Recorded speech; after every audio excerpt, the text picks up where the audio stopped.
I feel like we should mention here, since we're talking about Florida, that just a couple of weeks prior to this, on October 28th, you guys ran a show in Tampa, which was kind of a big deal.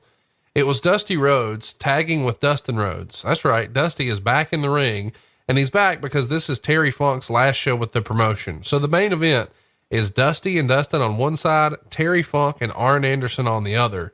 The undercard has Kevin Sullivan, Jim Duggan, Steve Austin, Johnny B. Bad, Honky Tonk Man, Paul Orndorff, Paul Roma, Vader, the Nasty Boys.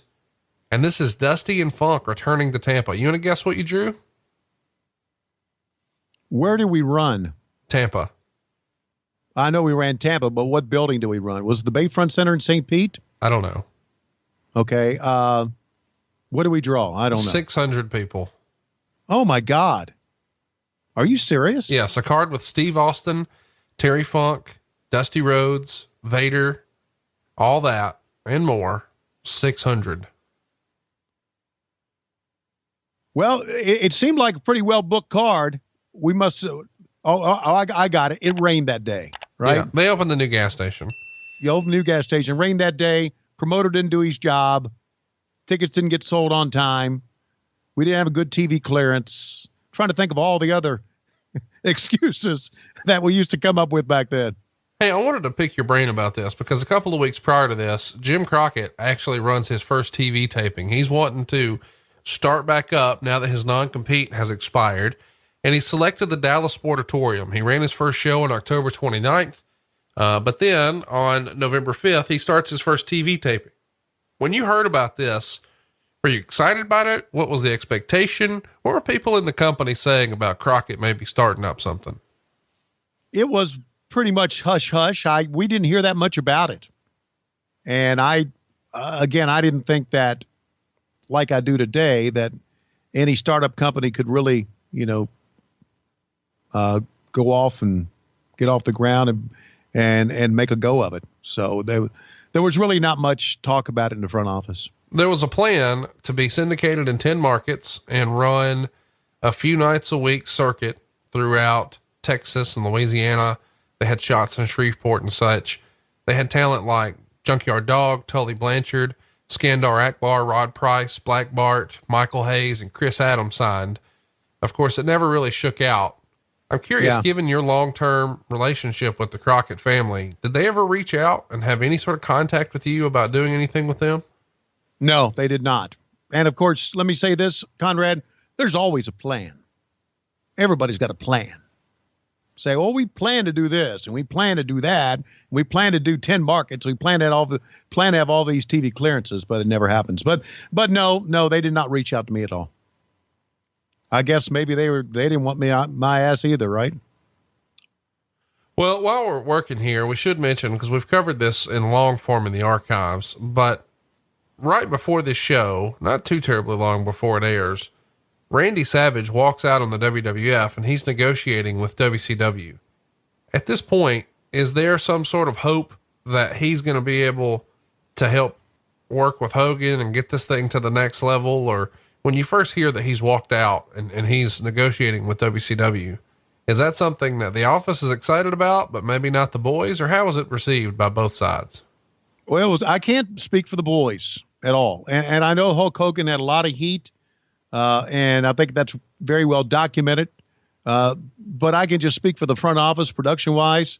And for myself, we were pretty excited about the potential of Randy Savage being a member of WCW. I think we need to say something about this match. We're talking a lot about the business. Not a bad match here. The fans are into it. And again, it's because got a good heel. As you can see, pretty good reaction from just a high knee that time from Johnny B. Bad. Oh, a fucking ref bump. And you know what they say in the sheets about a ref bump, don't you? Screw job finish coming up. Yeah. Yeah. They in the sheets, they always want clean finishes. Oh! And that's the disqualification, right? You mean we can't get a clean finish? What the fuck is wrong with us? Do they put baby powder in that guitar, do you think? No, I don't think so. I think that's just dried balsa wood is what that is. Did you say dried balsac wood? Balsa. B-A-L, balsa, B-A-L. Isn't that it? Balsa wood? Yeah, no, you nailed it. I'm just being an asshole. Okay, thank you. Okay, ball sack wood. Got you. Where do you, what do you think Honky got his guitars here?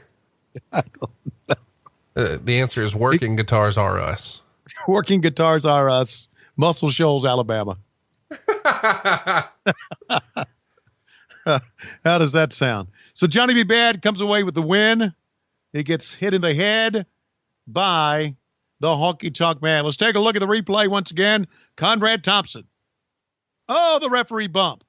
Johnny B. Bad took almost as bad a bump as the referee, and now the ball sack wood is coming out. Kablooey!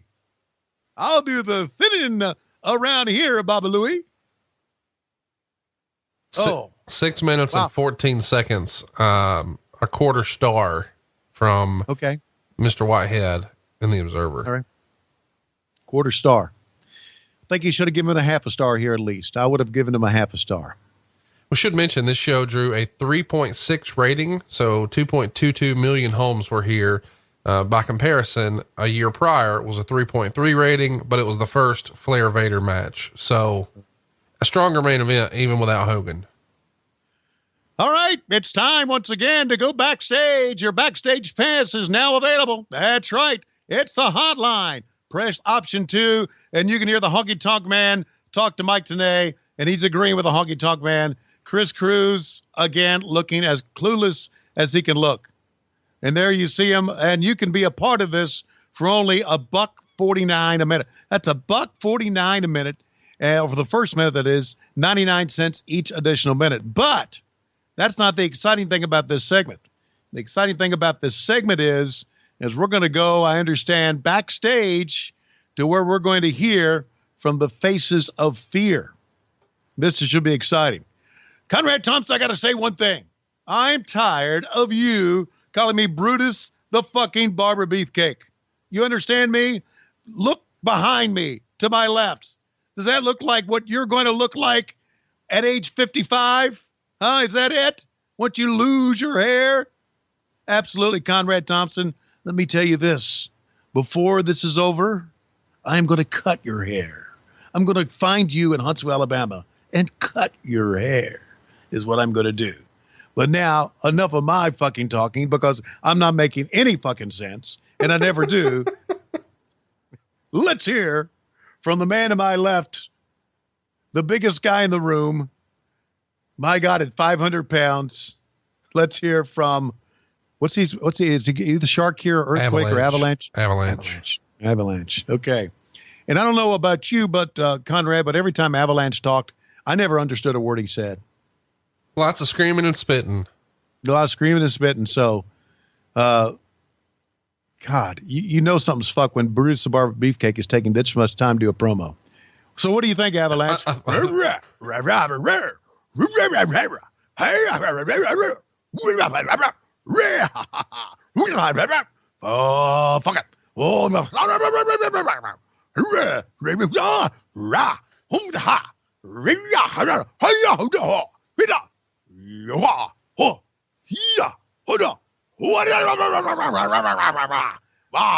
Hardee's, Wendy's, Chick-fil-A. Whoa. Let me tell you something, Conrad Thompson and you, Tony Schiavone. You think you've got the number one podcast on MLW radio? Fuck it. I've got the number one podcast. Me and MSL. That's right. Mean Shitty Leader. That's what those 3 letters stand for. The Mean Shitty Leader of MLW radio have the best podcast. Because every time they come to me, as you can tell, I'm drunk on my ass. But I still do the podcast. Schiavone may think he's funny. Schiavone may say fuck more than anybody else. But me, when I do my podcast with MSL, the Mean Shitty Leader of MLW radio, I'm drunk. So if you want Kevin Sullivan drunk, if you want to hear me talk about the Red Sox, and I know they suck, tune in to my podcast. Right now I'm so drunk I can't even remember the name of it. But it's on MLW radio as well. Look in my eyes. Look in my eyes. And oh God, you kept it going longer than I thought you would.